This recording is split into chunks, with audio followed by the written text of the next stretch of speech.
Hello friends, welcome to study pro. আমি বিশ্বনাথ আর আমি এই স্টাডি প্রো চ্যানেলে আবারও নিয়ে এসেছি ইংরেজি ভোকাবুলারি ক্লাস। এর আগে কয়েকটা ক্লাস অলরেডি হয়ে গেছে, সেখানে আমি ট্রিক্স ওয়াইজ কীভাবে অনেকগুলো ওয়ার্ডকে মনে রাখা যায় সেটা বলেছি। আজকে ভোকাবুলারি ক্লাস কিন্তু ঠিক সেভাবে না, আজকে অন্যরকমভাবে ন্যাচারালভাবেই আমরা অনেকগুলো ওয়ার্ডকে মনে রাখার চেষ্টা করব। ঠিক আছে, আজকে ওয়ার্ডগুলো ন্যাচারালভাবেই মনে রাখার চেষ্টা করব।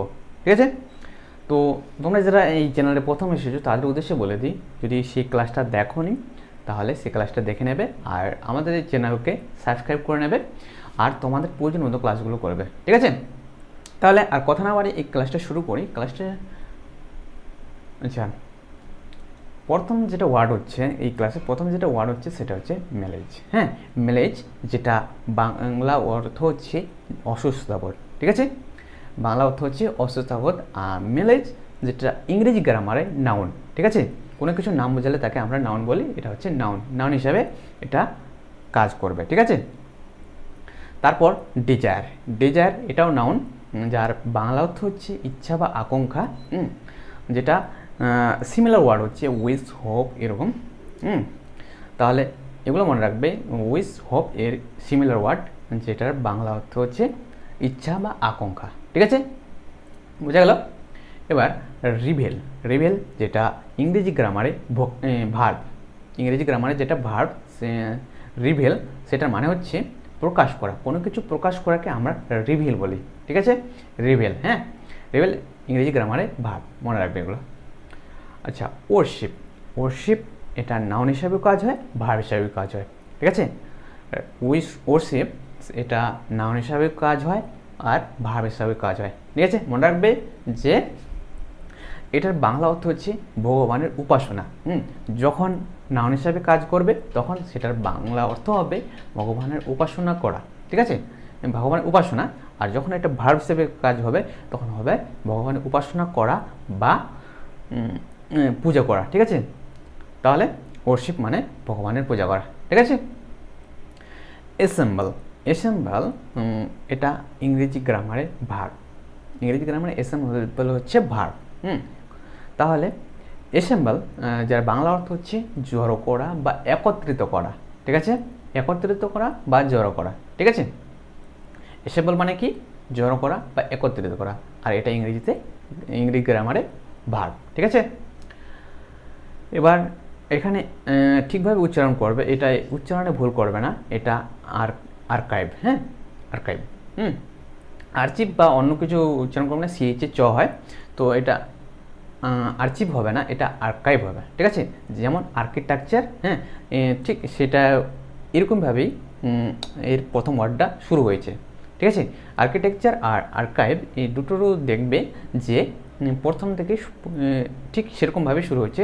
তো ঠিক যেরকম আর্কিটেকচারটা উচ্চারণ করি, এটাও ঠিক সেরকম করে আর্কাইভ উচ্চারণ করবে। ঠিক আছে, এটা ইংরেজি গ্রামারে নাউন। নাউন যার বাংলা অর্থ হচ্ছে সংরক্ষণাগার। এটা কীরকম সংরক্ষণাগার? সরকারি বা ঐতিহাসিক দলিল দস্তাবেজে যেখানে সংরক্ষণ করে রাখা হয় সেটাকে বলে আর্কাইভ। ঠিক আছে, এটা নাউন।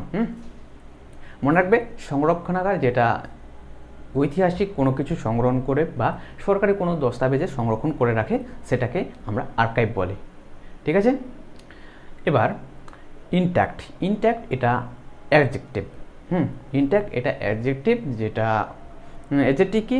যেটা কোনো কিছুর গুণ বা কোনো দোষগুণ অবস্থা বলবে সেটাকে আমরা অ্যাডজেক্টিভ বলি। তো ইনট্যাক্ট এটা অ্যাডজেক্টিভ, এটার বাংলা অর্থ হচ্ছে অক্ষত বা অটুট। ঠিক আছে, মনে রাখবে, অক্ষত বা অটুট এটার বাংলা অর্থ। ওয়ার্ডটা হচ্ছে কি? ইনট্যাক্ট। এটা ইংরেজি গ্রামারে অ্যাডজেক্টিভ, যার বাংলা অর্থ অক্ষত বা অটুট। ঠিক আছে, এরপর রোবাস্ট। হ্যাঁ, রোবুস্ট। হ্যাঁ, রোবুস্ট এটা অ্যাডজেক্টিভ। এখানে মিনিং কি? এর বাংলা অর্থ কি? এর বাংলা অর্থ হচ্ছে স্বাস্থ্যবান, বলবান বা বলিষ্ঠ। ঠিক আছে, স্বাস্থ্যবান, বলবান বা বলিষ্ঠ এর বাংলা অর্থ রোবুস্ট। এখানে এটা হচ্ছে ইংরেজি গ্রামারে অ্যাডজেক্টিভ। ঠিক আছে, বোল্ড। কোনো কিছু স্টোরি পড়ো বা কোনো স্টোরি পড়ো, তাহলে সেখানে যখন নায়ক কোনো কিছু উদ্যোগ নেবে, কোনো কিছু সাহসীর মতো উদ্যোগ নেবে, তখন এই ওয়ার্ডটা তোমরা দেখতে পারবে। ঠিক আছে, তাহলে এর বাংলা অর্থ কি? এর বাংলা অর্থ হচ্ছে সাহসী বা উদ্যোগী, হ্যাঁ, যেটা হচ্ছে ব্রেভনেস। হ্যাঁ, তাহলে বোল্ড মানে কি সাহসী বা উদ্যোগী, এটার ইংরেজি গ্রামারে হচ্ছে এডজেক্টিভ। ঠিক আছে, মনে রাখবে। এবার ইমপ্লিমেন্ট। ইমপ্লিমেন্ট এখানে নাউন আর ভার্ব দুটোই ইউজ হয়, নাউন হিসাবে ইউজ হয় আর ভার্ব হিসাবেও ইউজ হয়। ঠিক আছে, ইমপ্লিমেন্ট নাউন হিসাবে ইউজ হয়, ভার্ব হিসাবেও ইউজ হয়। যদি নাউন হিসাবে ইউজ হয়ে থাকে তাহলে এর বাংলা অর্থ হবে উপকরণ, উপকরণ। আর যদি ভার্ব হিসাবে ইউজ করা হয় তাহলে এটার বাংলা অর্থ হবে সম্পূর্ণ করা। ঠিক আছে, ইমপ্লিমেন্ট কী কী হিসাবে ইউজ হয়, নাউন আর ভার্ব হিসাবে ইউজ হয়ে থাকে। ঠিক আছে, ইন্টেলেকচুয়াল এটাও নাউন আর এডজেক্টিভ হিসাবে ইউজ হয়ে থাকে। ঠিক আছে, যার বাংলা অর্থ হচ্ছে বুদ্ধিজীবী, মেধা বা মেধাবী। ঠিক আছে, বুদ্ধিজীবী বলো বা মেধাবী বলো, যেটাই বলো, এটার ইংরেজি অর্থ হচ্ছে, ইংরেজি ওয়ার্ডটা হচ্ছে ইন্টেলেকচুয়াল।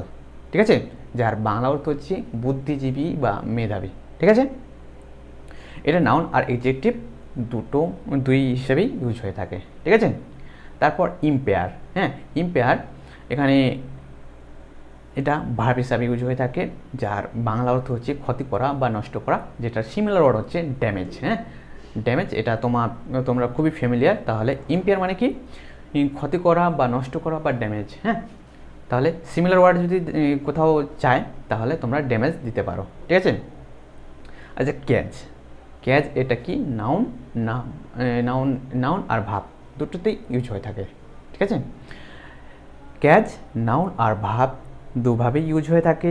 এর বাংলা অর্থ কি খাঁচা, পিঞ্জিরা বা পিঞ্জিরা। ঠিক আছে, সেটা হচ্ছে নাউনে। হ্যাঁ, যখন ভার্ব হিসাবে ইউজ হয় তখন এটা কি জেলখানায় কেদ করাকে বলে ক্যাচ, আর কিংবা পিঞ্জিরায় বন্ধ করাকে, যখন আমরা কোনো পাখি হোক বা কোনো ছোটো ছোটো পেটস হোক, সেগুলোকে আমরা যদি খাঁচায় ঢুকিয়ে দিই তো সেই অবস্থাটাকে বললে কেজ। হ্যাঁ, কেজ করা। ঠিক আছে, পিঞ্জরাবদ্ধ করা। ঠিক আছে, মনে রাখবে কেজ মানে কি, কেজ মানে খাঁচা বা পিঞ্জিরা, আর ভার্ব হিসাবে যদি ইউজ হয় জেলে ক্যাদ করা বা পিঞ্জরাবদ্ধ করা। ঠিক আছে, মনে রাখবে। এবার কনভিক্ট। কনভিক্ট মানে কি অপরাধী, দোষী বা আসামি, যেটাই বলো। তাহলে এটা কিভাবে কি ইংরেজি গ্রামার এটা হচ্ছে নাউন। ইংরেজি গ্রামারে কনভিক্ট হচ্ছে নাউন, আর যেটার বাংলা অর্থ হচ্ছে অপরাধী, দোষী বা আসামি। ঠিক আছে, এরপর এনথুজিয়াজম। এনথুজিয়াজম এর বাংলা অর্থ কি, এর বাংলা অর্থ হচ্ছে প্রবল আগ্রহ বা উৎসাহী, যেটা আমরা ফ্যামিলিয়ার যেটা ওয়ার্ডের সঙ্গে সেটা হচ্ছে এক্সাইটেড। ঠিক আছে, কিউরিয়াস। হ্যাঁ, তাহলে এর বাংলা কি প্রবল আগ্রহ বা উৎসাহ, আর এটা ইংরেজি গ্রামারে হচ্ছে নাউন। ঠিক আছে, মনে থাকবে। এনথুজিয়াজম এর বাংলা অর্থ হচ্ছে প্রবল আগ্রহ বা উৎসাহ। ঠিক আছে, তারপর সেভারাল। সেভারাল এটা ইংরেজি গ্রামারে হচ্ছে এডজেক্টিভ। সেভারাল ইংরেজি গ্রামারে হচ্ছে এডজেক্টিভ, যার বাংলা অর্থ হচ্ছে কয়েকটি, কতগুলি বা বিভিন্ন। ঠিক আছে, কয়েকটি, কতগুলি বা বিভিন্ন। হ্যাঁ, এর হচ্ছে বাংলা অর্থ, আর এটা ইংরেজিতে কি এডজেক্টিভ। ঠিক আছে, এটা এডজেক্টিভ হিসাবে কাজ হয়। তারপর গ্রাম্বাল। গ্রাম্বাল এর বাংলা অর্থ কি অসন্তুষ্টভাবে রেগে কিছু বলা। হ্যাঁ, অসন্তুষ্টভাবে রেগে কিছু বলাকে সেটা কি বলে গ্রাম্বেল বলে। ঠিক আছে, তাহলে অসন্তুষ্টভাবে রেগে কিছু বলাকে আমরা গ্রাম্বেল বলি, বা প্রতিবাদ। হ্যাঁ, অসন্তুষ্টভাবে প্রতিবাদ করা বা সেটাকে অভিযোগ করা, কোনো কিছুর উপর অভিযোগ করা, সেটাকে আমরা গ্রাম্বেল বলবো। ঠিক আছে, তাহলে এটা কি হলো, এটা ইংরেজি গ্রামারে ভার্ব। কোনো কিছু করা বোঝালে আমরা সেটাকে ভার্ব বলি, তাহলে এটা হলো ভার্ব। হ্যাঁ, তাহলে মনে রাখবে গ্রাম্বেল মানে কি অসন্তুষ্টভাবে রেগে কিছু বলা বা উদ্ধতভাবে রেগে প্রতিবাদ বা অভিযোগ করা। ঠিক আছে, মনে রাখবে। তারপর এন্টায়ার। এন্টায়ার এটা দুভাবেই ইউজ হয়, একটা হচ্ছে নাউন আর একটা হচ্ছে এডজেক্টিভ। নাউন হিসাবে ইউজ হয় আর এডজেক্টিভ হিসাবে ইউজ হয়, যেটার বাংলা অর্থ হচ্ছে সমগ্র বা সম্পূর্ণ। ঠিক আছে, সমগ্র বা সমস্ত, সম্পূর্ণ। হ্যাঁ, যেটাই বলো তোমরা। তাহলে এন্টায়ার কি, এন্টায়ার হচ্ছে নাউন আর এডজেক্টিভ দুটোই, এটার বাংলা অর্থ হচ্ছে সমগ্র বা হোল, অল। ঠিক আছে, কনসার্ন, কনসার্ন এটা নাউন আর ভাব দুটোতেই ইউজ হয়। মিনিং এর কি, নাউন হিসেবে যখন ইউজ হয় সেটার অর্থ হচ্ছে উদ্বেগ বা চিন্তা। ঠিক আছে, কনসার্ন যেটা বাংলা অর্থ হচ্ছে উদ্বেগ বা চিন্তা, হ্যাঁ, যেটা যদি নাউন হিসাবে ইউজ হয়। এবার যদি ভার্ব হিসাবে ইউজ হয় তাহলে নিযুক্ত করা বা উদ্বিগ্ন করা, উদ্বিগ্ন হওয়া। হ্যাঁ, ঠিক আছে, কনসার্ন মানে কি উদ্বিগ্ন বা চিন্তা, সেটা নাউন হিসাবে। আর যদি ভার্ব হিসাবে হয় নিযুক্ত করা বা উদ্বিগ্ন করা। ঠিক আছে, কনসিল, কনসিল মানে কি গোপন করা, গোপন করা, হাইড। হ্যাঁ, হাইড করা হচ্ছে এর সিমিলার ওয়ার্ড। তাহলে কনসিল মানে কি গোপন করা বা লুকিয়ে রাখা। ঠিক আছে, গোপন করা বা লুকিয়ে রাখা, এটা কি ইংরেজি গ্রামারে এটা হচ্ছে ভার্ব। হ্যাঁ, তাহলে কনসিল একটা ভার্ব। তাহলে কনসিল মানে কি, কনসিল মানে গোপন করা বা লুকিয়ে রাখা। ঠিক আছে, আজ এই কয়েকটি ওয়ার্ড থাকলো, এরপরে আরও ওয়ার্ড নিয়ে আসবো। তোমরা যদি এরকম এই ভিডিওটা যদি তোমাদের কাছে হেল্পফুল মনে হয় তাহলে অবশ্যই এই ভিডিওটাকে লাইক করবে।